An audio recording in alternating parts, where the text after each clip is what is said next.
ਹੋ ਜੀਨੇ ਇੱਕ ਵਾਰੀ ਸੁਣ ਲਿਆ ਮੇਰੇ ਗੁਰੂਦੇਵ ਨੂੰ,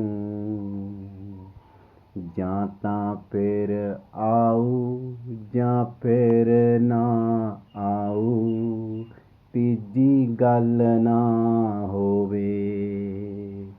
ਬੜੇ ਕੜਵੇ ਬੋਲ ਨੇ ਬੋਲਦੇ ਰੱਬ ਨੂੰ ਮਲਾਉਣ ਵਾਸਤੇ। ਇੱਕ ਪਰਮਾਤਮਾ ਇੱਕ ਹੀ ਦਰ ਉਸਦਾ, ਦੁਨੀਆ ਨੇ ਬਣਾ ਲਏ ਵੱਖਰੇ ਵੱਖਰੇ ਰਾਸਤੇ।